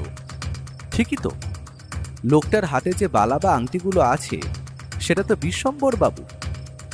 প্রথম দিন ঢোকার সময় ওনার হাতে লক্ষ্য করেছিলাম। হঠাৎ দূর থেকে আর একটা কণ্ঠস্বর ভেসে এলো, নিখিলেশ তো ঠিকই বলেছে বিশু, লুকিয়ে তো আর কোনো লাভ নেই। আর সত্যি নিখিলেশ বাবু, আপনাকে আমি আমন্ত্রণ দিলাম আর আপনি আমার কাজ করার পরিবর্তে আমারই সর্বনাশ করেছেন। ভাগ্যিস বিশুর লোকজন আপনার উপর নজর রেখেছিল, তাই তো জানতে পারলাম আপনি কোথায় কোথায় গেছেন, কাদের সাথে মিশেছেন এবং কথা বলেছেন। এটা কিন্তু ঠিক করেননি আপনি মোটেই। আমার হাত পা ঠান্ডা হয়ে এলো। এসবের মানেটা কি? তার মানে কি? এতটা যখন খোঁজ রেখেছেন তবে নিশ্চয়ই জেনেই গেছেন যে আপনার কুকীর্তির ব্যাপারে আমার আর কিছুই জানতে বাকি নেই। তা কি এমন জেনেছেন আপনি শুনি? তাহলে তো প্রথম থেকেই শুরু করতে হয়। আজকে সকালেই পুরোহিত মশাইয়ের সঙ্গে আমি ব্যক্তিগতভাবে কথা বলে জানতে পারি আপনি যৌবন বয়সেই ভীষণই উচ্ছৃঙ্খল জীবনযাপন করতেন। গ্রামের প্রচুর মানুষের সঙ্গে প্রচুর দুর্ব্যবহার ও শোষণ করেছেন আপনি, যে কারণে আজও গ্রামের প্রত্যেকটা মানুষ কম বেশি আপনার উপর ক্ষোভিত। আর বাকি কীর্তিগুলোর বিষয়ে আমি আর যাচ্ছি না। তারপর একদিন দাদার অনেক করে বোঝানোয় আপনি শুক্লা দেবীকে বিয়ে করেন বছর 20 আগে। কিন্তু অদ্ভুতভাবে আশেপাশের প্রত্যেকটা মানুষজন তাকে শুধু আপনার বিয়ের দিন আর 4 বছর পর তার মৃতদেহ শ্মশানে নিয়ে যাওয়ার দিনই দেখেছিল। মাঝে তাকে আপনি ঘর থেকে বেরোতে অবধি দিতেন না। আপনি জানেন শুক্লা দেবীর মা এখনো জীবিত আছেন। যদিও তিনি শয্যাশায়ী, কিন্তু তার মেয়ের 4 বছরের বৈবাহিক জীবনে পাঠানো একটি চিঠি তিনি আজও যত্নে তুলে রেখেছেন। আমি গিয়েছিলাম তার গ্রামে, তার মায়ের সঙ্গে কথা বলে আমি সেই চিঠি পড়ি। এমনই দুর্ভাগ্য যে আপনাদের অবর্তমানে একটা বছর 10-এর বাচ্চা ছেলেকে ডেকে কিছু টাকার বিনিময়ে সেই চিঠিটা তাকে মায়ের কাছে পাঠাতে হয়, নয়তো আপনি সেটাও কোনোদিন হতে দিতেন না। সেই চিঠিতে তিনি স্পষ্ট লেখেন যে কিভাবে তিনি সন্তান জন্ম দিতে না পারার কারণে আপনি প্রতিদিন তাকে মারধর করেন। একটা ঘরে বন্ধ রেখে শুধু দুবেলার খাবারটুকু দেন। বাইরে থেকে বড় বড় ডাক্তারেরা এসে ওনাকে কি সব ওষুধ খাইয়ে যেত, সূঁচ ফুটিয়ে যেত। ওনার নিজেকে পাগল পাগল মনে হতো। তারপর আপনারা সবাই তাকে বলতেনও যে সে নাকি পাগল, অথচ তার মরণাপন্ন মা বারবার করে হাতে ধরে কাঁদতে কাঁদতে বলেছেন যে তার মেয়ে বিয়ের আগে অবধি আর 5টা সুস্থ স্বাভাবিক মেয়ের মতোই ছিল। অথচ বিয়ের 4 বছরের মধ্যে কি না কি একটা ব্যাধিতে মারা গেলেন সেটাও ঠিক করে কারো জানা নেই। পাগলামির ওষুধ খাইয়ে খাইয়ে ওভারডোজের কারণে যে তিনি মরে যাননি তারই বা কি নিশ্চয়তা আছে? ওনার পরিবার খুবই নিম্নবিত্ত, তাই মেয়েকে ওনারা নিয়েও যেতে পারেননি আর প্রতিবাদও করতে পারেননি। আর ওনার চিঠির সব থেকে অন্যতম বিষয়, আপনি নাকি বাড়িতে একটা সদ্যজাত শিশু কন্যা নিয়ে এসেছিলেন। উনি নিজে মা হতে পারবেন না বলে এই কন্যাটিকে মানুষ করতে চেয়েও আপনার কাছে নাকি উনি প্রচুর অনুরোধ করেন, কিন্তু আপনি ওনাকে সেই শিশুটির ধারে কাছেও আসতে দিতেন না। কিন্তু আপনি আমাকে একটা কথা বলুন তো, যদি শিশুটি আপনার না হয় তবে কার ছিল? মহেন্দ্রবাবু ক্ষিপ্র দৃষ্টি নিয়ে ওর দিকে চেয়ে রয়েছে। গ্রামের যে কটা মানুষ আশেপাশে উপস্থিত ছিল তাদের মধ্যে একটা চাপা কথোপকথন শুরু হয়ে যায়। ও বলে চলে, অন্যদিকে আপনার দাদা বিজেন্দ্রবাবু ছিলেন সম্পূর্ণ অন্যরকম, সংসারী এবং সাধারণ মানুষের শুভাকাঙ্ক্ষী। এমনকি আপনাদের অবশিষ্ট জমিদারির পুরোটাই উনি যথেষ্ট দায়িত্ব সহকারে নিজের তত্ত্বাবধানে রেখেছিলেন। তারপর একদিন ওনার স্ত্রী অর্থাৎ হৈমন্তী দেবী গর্ভধারণ করেন। প্রায় 19 বছর আগেকার কথা। তাকে নিয়ে আপনার দাদা চলে যায় মান্নানপুর গ্রামে, কারণ ওখানেই হৈমন্তী দেবীর আসল বাড়ি ছিল। ওখানে তাদের একটা ফুটফুটে কন্যা সন্তান হয়।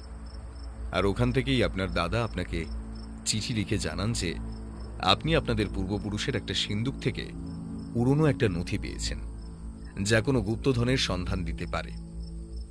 উনি স্ত্রীকে নিয়ে ব্যস্ত হয়ে যাওয়ায় আপনাকে আগে জানাতে পারেননি। তাতে লেখা ছিল এই ধাঁধাটা। বলে ওর পকেট থেকে প্রথম দিন মহেন্দ্রবাবুর কাছ থেকে পাওয়া কাগজের টুকরোটাই ওনাকে পুনরায় দেখায়। ব্যাস, আর কি? আপনি ভাবেন পুরো সম্পদটাই যদি আপনি লুটে নিতে পারেন তাহলে তো আরো ভালো হয়। এমনিতেও যোগ্যতার মাপকাঠিতে দেখতে গেলে আপনি আপনার দাদার ধারে কাছেও আসেন না। তাই উনি যদি সেই ধাঁধার মানে উদ্ধার করে সম্পদ পান, সেটা থেকে তো আপনাকে বঞ্চিতও করতে পারেন। তাই মান্নানপুর থেকে ফেরার পথে আপনি লোক দিয়ে তাকে মারিয়ে দেন। আর হৈমন্তী দেবী অর্থাৎ ওনার স্ত্রীকে বন্দী করে রাখেন গুপ্তধনের সন্ধান দেওয়ার জন্য। ওনাদের সদ্যজাত কন্যা সন্তানটিকে রাত দিন আপনি মেরে ফেলার ভয় দেখাতে থাকেন, আর হৈমন্তী দেবীকে নির্মম অত্যাচার করতে থাকেন। কিন্তু দুর্ভাগ্য, ধাঁধাটার ব্যাপারে জানতেন ঠিকই, কিন্তু তার অর্থ জানতেন না। তাই উনি কিছুতেই বলতে পারেন না যে গুপ্তধন কোথায় আছে। এদিকে আপনি সেটা বিশ্বাস করেন না। একদিকে এই অত্যাচারে জর্জরিত হৈমন্তী দেবীকে দেখে একজন প্রহরীর ভীষণ মায়া হলে তিনি তাকে যেতে দেন। কিন্তু ওনার মেয়েকে আপনি কোথায় রেখেছেন তা তিনি জানতেন না। তাই উনি একটি চিঠি ছেড়ে যান যে যদি ওনার মেয়ে সুস্থ স্বাভাবিক অবস্থায় থাকে তো একটা সময় পর উনি গুপ্তধনের পরিবর্তে ওনার মেয়েকে নিয়ে যেতে চান। কিন্তু ওনার মেয়ের কিছু হয়ে গেলে আপনি গুপ্তধনটি আর পাবেন না। গ্রামের প্রতিটি লোক একে অপরের মুখ চাওয়াচাওয়ি করতে থাকে। আমার নিজের পায়ের তলা থেকে যেন মাটি সরে যেতে চাইছে, গলা দিয়ে কোনো স্বর বেরুচ্ছে না।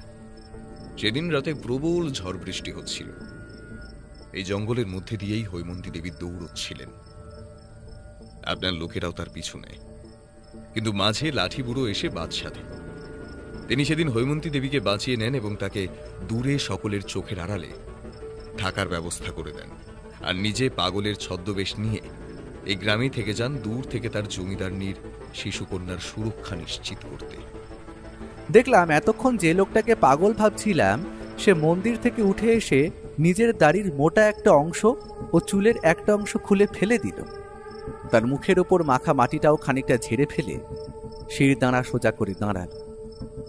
ভদ্রলোকের বয়স বোধহয় 70 পেরিয়েছে, কিন্তু তার চেহারা দেখে এই বয়সেও তাকে যথেষ্ট শক্ত সামর্থ্য মনে হয়। ইনিই তাহলে সেই লাঠি বুড়ো যার ভূতের ব্যাপারে গ্রামের লোকেরা সকলে আলোচনা করছিল। অন্যদিকে আপনি নেহাতি গুপ্তধনের লোভে আপনার দাদার মেয়েকে নিজের মেয়ে বলে মানুষ করতে থাকেন।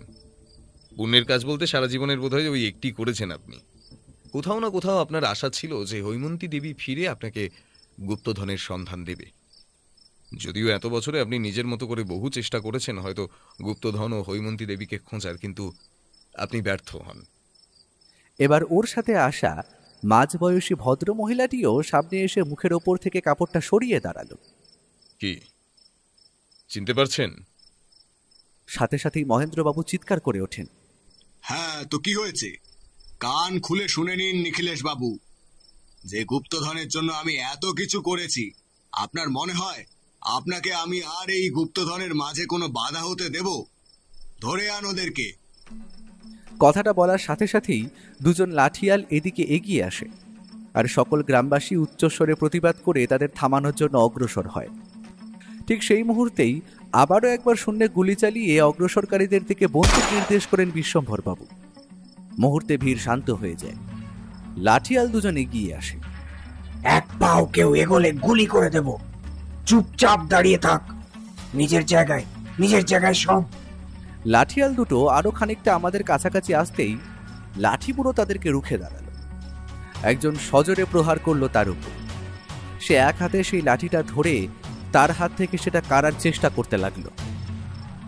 এই বয়সেও যে তার অভ্যেস যায়নি তা বলাই বাহুল্য। তিনি সেই লোকটির হাত থেকে লাঠিটা কেড়ে নিয়ে ঘুরিয়ে তাকে আঘাত করলেন, আর অন্যজন তার হাতের লাঠিটা নিয়ে প্রহার করতেই তিনি নিজের লাঠি দিয়ে সেটা আটকে নিলেন। এরই মধ্যে অতর্কিতভাবে বিশ্বম্ভরবাবু আর একটা গুলি চালালেন, যেটা লাঠি বুড়োর বুকে এসে লাগলো। সমগ্র মাটি ভেসে যেতে লাগলো রক্তে। প্রথম যে লোকটা আঘাত খেয়ে একটু পিছিয়ে গিয়েছিল, সে এসে লাঠির একটা ঘা দিল তার মাথায়। মুহূর্তের মধ্যে এমনভাবে মর্মান্তিক ঘটনাটা ঘটে গেল যে কল্পনার বাইরে। তার দেহটি লুটিয়ে পড়ল মাটিতে। ও এগিয়ে গিয়ে সজোরে ঘুষি কষালো হামলাকারী চোয়াল। আমি এগিয়ে গিয়ে আর একজন লাঠিয়ালের হাত থেকে লাঠিটা ছাড়ানোর চেষ্টা করতে লাগলাম, আর দাসবাবু পিছন থেকে তাকে ধরে টেনে সরানোর চেষ্টা করতে লাগলেন। এরই মধ্যে দেখলাম বিশ্বম্বরবাবু আমাদের দিকে বন্দুকটা তাক করেছেন, আর সাথে সাথেই ও পকেট থেকে তার রিভলভারটা বার করে গুলি চালাল তার হাতে। হাত থেকে বন্দুকটা পড়ে এক পাশ ঘেঁষে মাটিতে পড়ে যান তিনি। কিন্তু এদিকে অন্যমনস্ক হয়ে যাওয়ায় ঘুষি খাওয়া ব্যক্তিটি উঠে এসে লাঠির বাড়ি সজোরে প্রহার করে ওকে। হাত থেকে বন্দুক পড়ে যায় ওর। সে হাঁটুর ওপর বসে পড়ে, আবারও লাঠি চালায়। ও দুহাতেই সেটা প্রতিরোধ করে। মার, মেরে ফেল সব কটাকে, বহুতবার। এতক্ষণ সঞ্চারী দেবী ভিড়ের মধ্যেই মিশেছিলেন। তিনি দৌড়ে সামনে এসে বললেন, থামো, তোমরা মানুষ নাকি জানোয়ার? মুহূর্তের মধ্যে সব চুপ। লাঠিয়ালগুলো থেমে একে অপরের মুখ চাওয়াচাওয়ি করতে থাকে। মহেন্দ্রবাবুর ক্ষিপ্র ভঙ্গিটা মুহূর্তের জন্য শিথিল হয়ে আসে। সঞ্চারী দেবী তার দিকে ফিরে বলেন, বাবা, ইনারা যেগুলো বললেন সেগুলো কি সত্যি? তুমি এখানে কি করছো? তোমার তো বাড়িতে থাকার কথা। ও, তার মানে সত্যি। আর ঠিকই তো, এখানে তুমি মানুষ মেরে দিত একবারের জন্য তো ভাবছো না।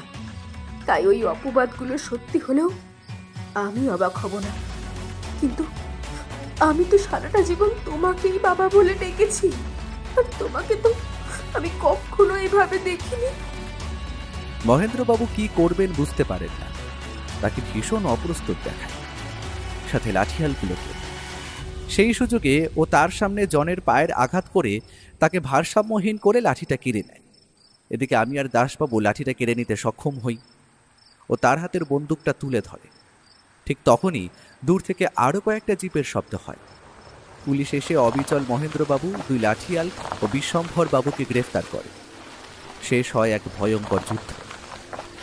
সঞ্চারী দেবী একই জায়গায় দাঁড়িয়ে অঝোর ধারায় কেঁদে চলেছেন। জীবনের এত বড় একটা দুঃখদায়ক ঘটনা সামলে উঠতে তার অবশ্যই কিছুদিন সময় লাগবে। হৈমন্তী দেবী এগিয়ে গিয়ে তার মাথাটা নিজের বুকে জড়িয়ে দিলেন। ও বলল, এর জন্যই তো এত সব কিছু। কেমন আছে এতে? বলেই সে সিন্দুকের তালাটায় একটা গুলি চালালো। সাথে সাথেই সেটা ভেঙে গেল। সিন্দুকটি খুলতে দেখা গেল সোনা, মানিক, হিরে, জহরত, গয়না, মণি, মুক্ত, বড় বড় মুদ্রা, বিভিন্ন অতীব মূল্যবান জিনিসে সুসজ্জিত রয়েছে সেটা। এটাই তাহলে বীরসিংহপুরের গুপ্তধন। লোভ মানুষকে দিয়ে কি কি না করাতে পারে।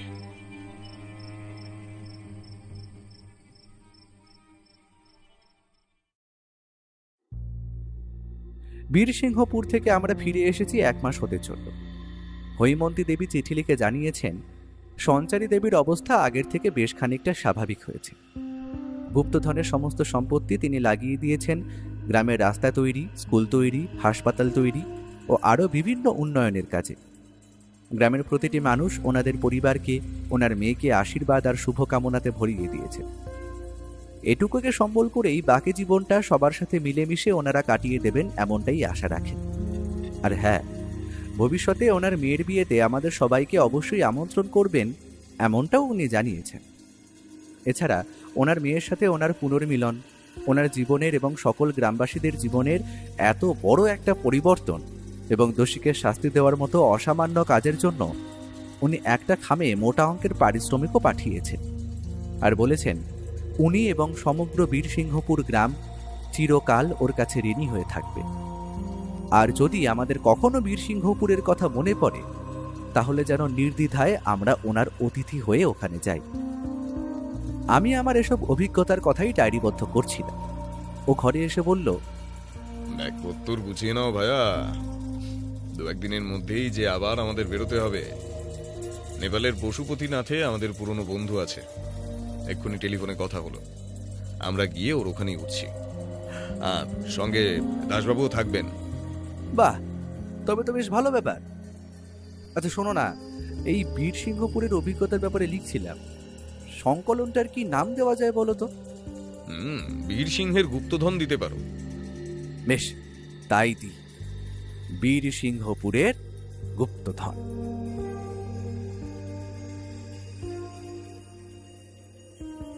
আপনারা এতক্ষণ শুনছিলেন লেখক রূপম কুণ্ডুর কলমে রত্নগুহার গুপ্তধন। এবার পালা আগের গল্পের সাউট আউট পর্বে যারা কমেন্ট করেছিলেন তাদের নামগুলো উল্লেখ করার। উত্তর দিয়েছিলেন পূজা পাল, মধুরিমা মুখার্জি, তনয়া দাস, রুমা ভৌমিক, সৌমেন গড়াই, অপর্ণা রায়, সুতপা গুপ্ত, দেবাশিস সেন শর্মা, সুস্মিতা দাস, সৌরভ মণ্ডল কর্মকার, বিশ্বজিৎ সেনগুপ্ত, শুক্লা সরকার, সর্বাণী ব্যানার্জি, মধু রায়, অনিশা খান এবং শঙ্কর রায়। গল্পটা আশা করি আপনাদের খুব ভালো লেগেছে।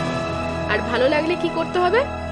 গল্পের আসরকে সাবস্ক্রাইব করে আমাদের পাশে থাকতে হবে। আর সবাই খুব ভালো থাকবেন আর আমাদের ভালোবাসা নেবেন। আজকের মতো গল্পের আসর এখানেই সাইনিং অফ।